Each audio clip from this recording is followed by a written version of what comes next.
Hi, everyone, and welcome to another Secrets of Top Luxury Real Estate Advisors. I am so excited for today. We are going West Coast, and I'd love to welcome Alexandra Pfeifer. Welcome. Thank you. Happy to be here. Excellent. So, Alexandra, your background is pretty interesting. So, first off, let's just remind everyone that you are with Sotheby's International Realty Pacific Palisades, and you are LA based. Correct. In 2022, you were ranked by sales volume doing just under 100 million. And you are the overall #1 agent for Pacific Palisades last year. Is that correct? It is. Yeah. Awesome. Awesome. You're also a fourth generation LA native and hailing from Brentwood and Beverly Hills. And you have deep rooted knowledge of the LA real estate market. And you specialize in clients, kind of like you said, LA based, but especially Santa Monica, Brentwood, Bel Air. Is that right? Yeah, it's right. I mean, I grew up here. I lived all over LA. I've lived in a lot of houses here. My family's been here a long time. So I've actually lived in other cities and have clients all over. So while I specialize sort of on the west side of LA, I'm wherever I'm needed.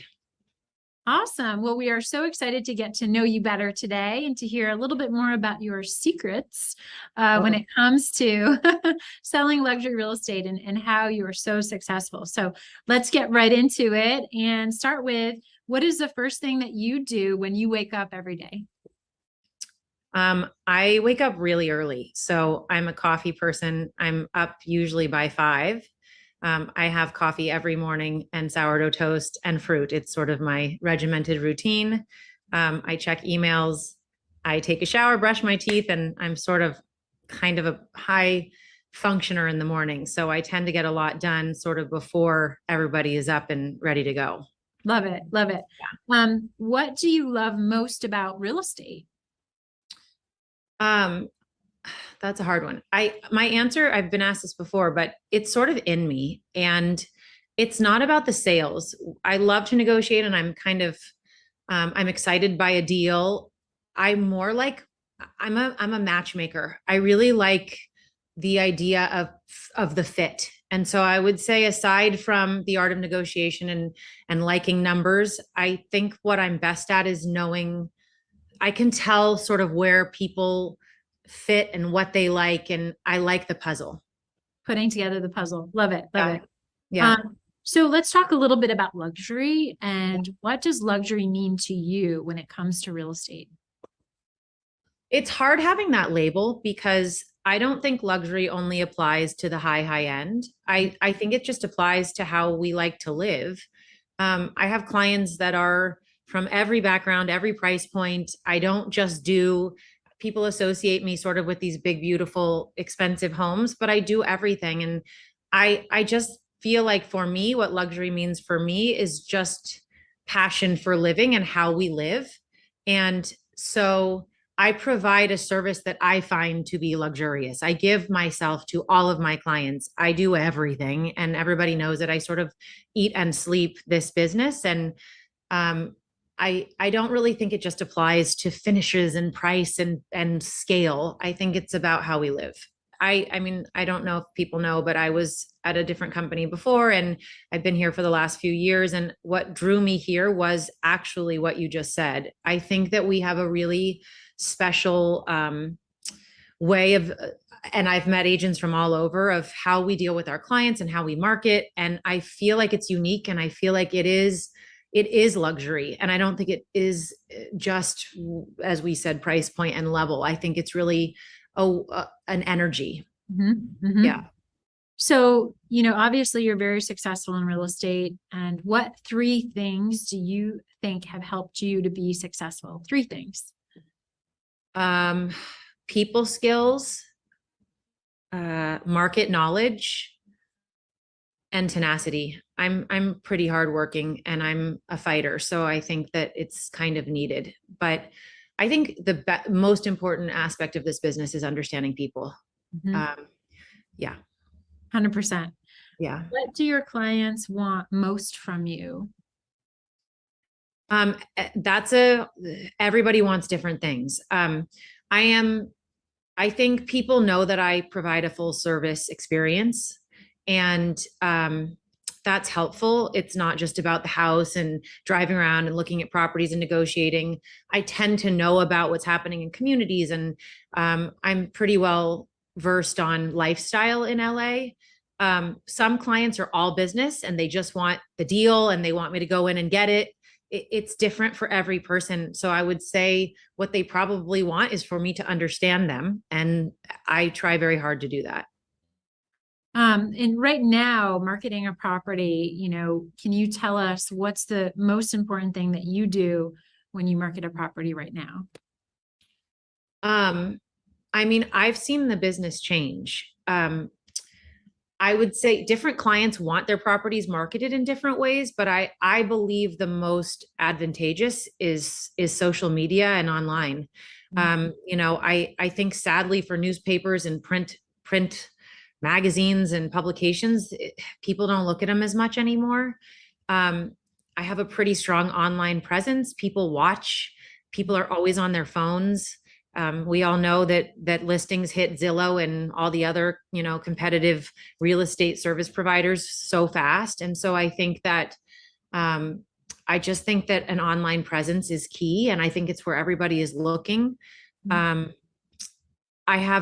think that I have really great photographers that I work with. And so the images of the homes that I sell and build and that we market are beautiful images, and people connect with them and they're looking on their computers or on their devices. So that's probably, the most obvious answer is that. So let's switch gears a little bit and have a little fun. Right now, do you have a go-to song when you are getting ready to go on an appointment or driving in your car? Do you have a go-to song right now? That's really funny. I am a huge music person. I was a singer when I was younger, and I'm from a music and very musical family. So I don't have a song, but I have a playlist, and I do carpool karaoke videos, which I've done since college, when there wasn't phones that you could post, on social media. So it depends on the day and the week. But if anybody is watching us, my team and I tend to you'll probably see that we listen to music a lot and are silly when it comes to that. So I don't have a favorite one, but I certainly do it often. Okay, that's Yeah. fun. That's so fun. Yeah. What is your favorite social media platform right now and why? I feel like I'm sort of on the cusp of understanding what's cool. I'm sort of just outside the millennial generation. Instagram for me is the easiest to navigate. I have the most interaction on there. Um, I have a really adorable girl who works for me who's younger, and they still think Snapchat they call it Snap. Snap is, that generation still uses it. I found that Facebook is a different demo and tends to be sort of the Gen X and Yers.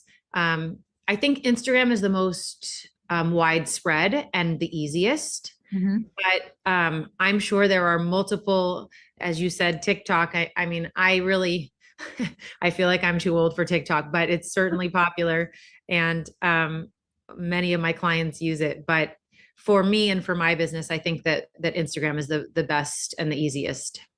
Are you find that you're connecting with potential clients on Instagram? Yes, I think clients message me more, certainly of a certain demo and age, through that app more so than email and text. And yeah, it's interesting. I get showing requests. I have a personal and a business page, and the business page has a lot of followers, and we get requests all the time for lease applications, and we've had offers sent there, and we're like, wait, but it's, I think it's sort of, that's what people do. Yeah. Pretty fascinating, actually. Yeah. It is fascinating. Yeah. So what are you most proud of today as we're talking? What's something you're most proud of? I'm proud that I built my business on my own. I think that there's often this misnomer that because I come from an old family in LA that I was helped. And I think a lot of people have that sort of, I don't know, I just sense the innuendo at times. And I started, fairly young, and sat at open houses, and I come from a very sort of conservative old world family that believes that you have to work hard to achieve, and that's how you make it. And I did that. And so I feel very proud that I built my sort of career and client base on my own. Clearly I grew up here and I know people, but most of the clients that I started with early on were people that I just met, holding open a condo for a more seasoned agent. So I sort of did it the old school way, and I'm proud of that. That's awesome. That is so awesome. Um, Yeah. what has been your highest sale of your career so far? Anything, is there any standout listing or sale? Unfortunately, I have NDAs on a lot of my sales. What I can say is I've sold a beautiful home in my area in the Palisades. The listing price was 34 million, and I have a confidentiality agreement with what it closed for, but it's a really beautiful home that I'm proud of, and I sold it to these clients to begin with and then sold it again. So that one is sort of a special home. I have a sort of quiet secondary market up in Santa Barbara and Montecito. I spend a lot of time there and sort of developed a small little, niche there as well. Most of my sales are undisclosed, but because I created that market on my own and I didn't grow up there, I'm pretty proud of that too, because it's a place that I love and I'm able to sort of exist there and work quietly. And so I mean I've had some pretty spectacular sales, but I have to tell you, some of my favorite ones have not been the big ones. So yeah. Well, congratulations though on having those kind of records. I mean, that's amazing, and congrats on those as well. Thank Um, you. so in terms of rewarding yourself, we know that real estate is hard, right? Yeah. And things sometimes don't close. We know this is a reality, but when you have a really Yeah. good closing or you want to celebrate your win, how do you like to reward yourself? Um, I love being with people. And I love I'm sort of known here. I threw before COVID, I threw a party every year. And it started when I was younger, and I was sort of, what can I do with my clients? And so I would try and do a holiday party. But then I realized everybody does Christmas and holiday parties. And so I started planning what I called a fall fete. And so in the fall, I would throw a huge dance party because I love, as I said, music and dancing. And it was sort of my way of sharing my success with the people that have meant a lot to me. And I haven't been able to do it for the last few years, but my hope is that it will work out this year. So I do that, and it's a pretty fun thing. And I really like to travel. I haven't gotten to a lot, sadly, in the last few years. COVID has sort of struck us hard, and I just, I have kids and I have to stay close, but my goal is to travel a little bit more. And I like to spend time with friends and family. I'm a big cook. We cook big dinner parties, and that's sort of how I have enjoyed my, it's time with them. So, all right, let's go back to having a little fun. Let's play a game. We're going to play hot or not. So I'm Yep. going to say a word and you're going to respond with hot or not. All right, are Got you it. ready? I'm ready. Okay. Tiny houses, Not video, hot. Facebook, Still hot for me. Instagram, Hot. TikTok. Eh, not Trick question here, the real estate market. hot. Okay. Wordle, I wish hot, but it's not for me. sneakers at work, Hot. Zoom meetings, Not home office. hot, tired, but still hot. And then the last one is green kitchens, the color green. Hot. Okay. Yeah. Awesome. Well, that was so fun. I really appreciate you playing hot or not. That was a lot of fun. Hot or not's fun. I want to play more hot or not. Yeah, hot Yeah, or not is fun. I So, like it. all right. Well, let's end with a really fun question.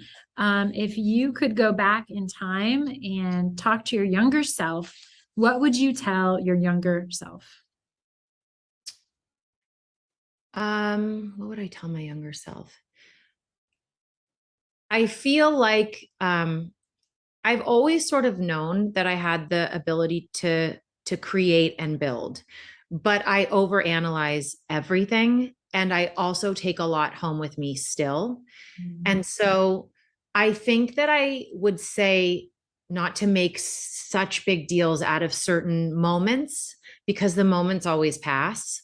And I always find that even if something's really challenging or something has been hurtful, or you feel like you've let someone down, it always tends to, you look back and you go, how come that felt like it was such a big deal. And I think earlier on, especially, it's just a lot of added stress. And I tell this to my team as well, like, our problem solving skills are important, but don't let it, you know, affect your life, how you sleep. And I've spent a lot of hours sort of that I think I wish I could get back because I worried so much. And so I would probably say, just breathe and know that it will get better. Just fix, you know? I love that. That's great. Well, thank you so much, Alexandra. It was such a pleasure to be with you today. Love everything that you're doing with Sotheby's International Realty. And again, congrats on building such an incredible business for yourself. And it's been great getting to know you as a person as well. Oh, thanks. So, You as well. yeah, and everyone, make sure that you follow Alexandra Pfeifer. Check her out. Check out her social media. You are amazing. And thank you so much for being here with us and sharing all of your secrets with us today. Thanks for having me. It's a pleasure. And I hope to meet you in person. No more Zooms. Absolutely. Not Take hot. care, Not everybody. hot. Okay, thanks.